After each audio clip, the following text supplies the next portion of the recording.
Hey guys, Shane from TM Autosports. Wanted to bring you a little message today that we got some changes coming to Minnesota here, and on August 1st, coming up here in a few short weeks, we'll have a new cell phone law. Tim Walz passed that law back in April of this year, basically changing the way you can use your cell phone while you drive.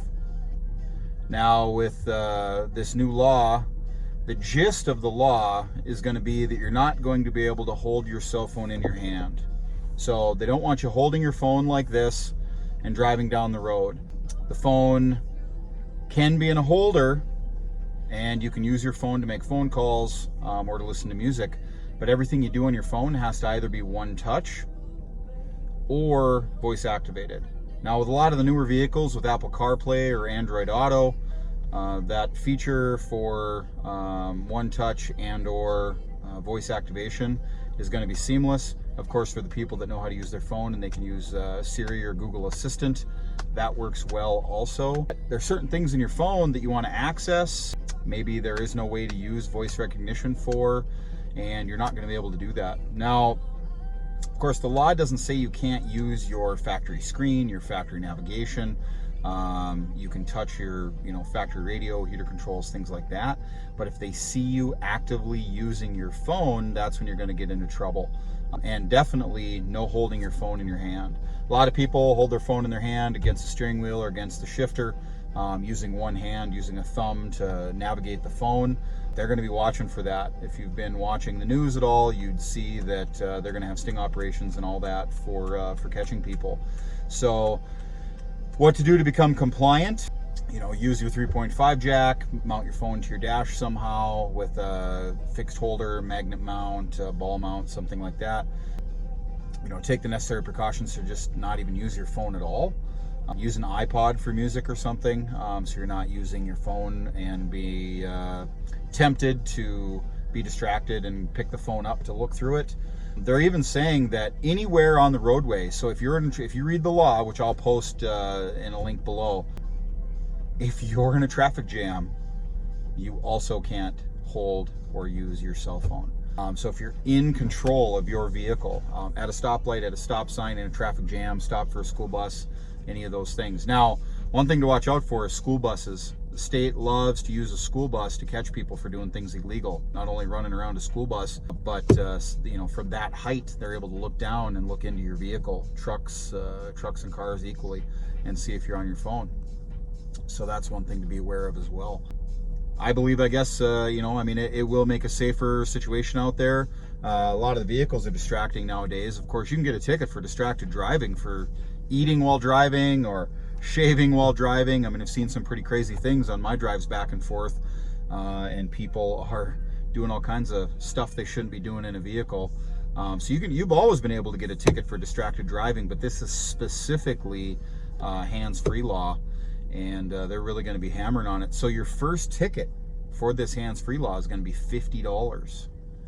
Your second ticket is going to be $275. So, and there's no limit to the amount of tickets that you can get.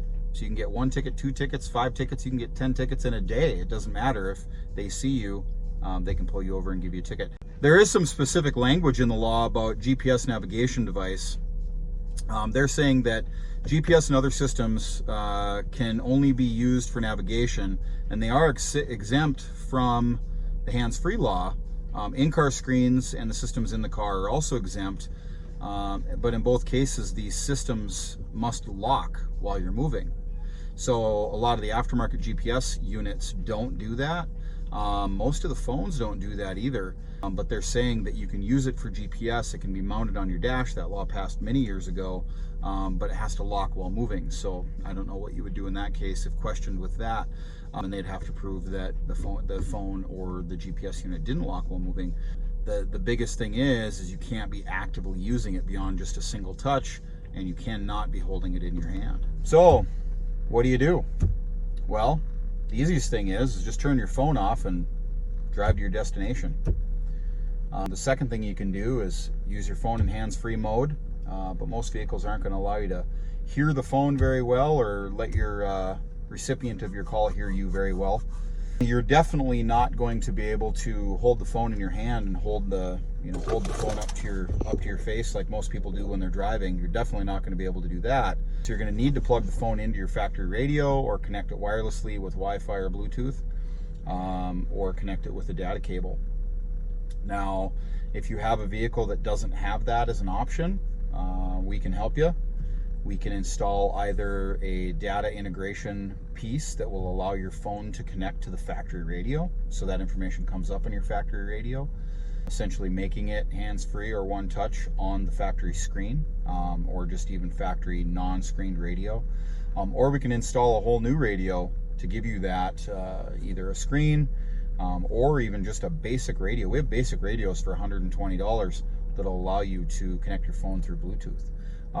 Parts and labor, generally starting out at around $200 installed, and we can get you compliant. And heck, even if you had an old vehicle that had a tape player, they do make tape adapters with 3.5 jacks on them. You could plug into your phone and get your audio transfer that way. So we just wanted to bring some information to everybody, try to help them come into compliance. Like I said, I'll put a link to the new law below here, and click through that, read through it, interpret it as best you can. But spending $20 on a Bluetooth earpiece, or maybe a couple $100 on a new radio, or maybe $300-400 on integrating to your factory stereo, probably a little cheaper and less headache than paying a $275 ticket. If you hit $275, you already paid $50. And if you're a guy that's going to be on I guarantee it, everybody is going to be on their damn phone. It's not, I'll pay a ticket too. Everybody's gonna. But if you could at least be a little bit proactive about it, maybe you wouldn't pay as many $275 tickets. So I'll put a link below. You can get a hold of us. You can get a hold of me directly. You can message us here on YouTube. We have 4 stores, 2 within Minnesota, 2 on the border, Fargo and Grand Forks. Hit us up. We can, even if you don't buy something from us, we can at least try to help you with that law and get compliant, because there's lots of things that you can do. We just really hate to see anybody waste a bunch of money and give the state any more money. They don't need any more money. They make enough. So see you guys next time.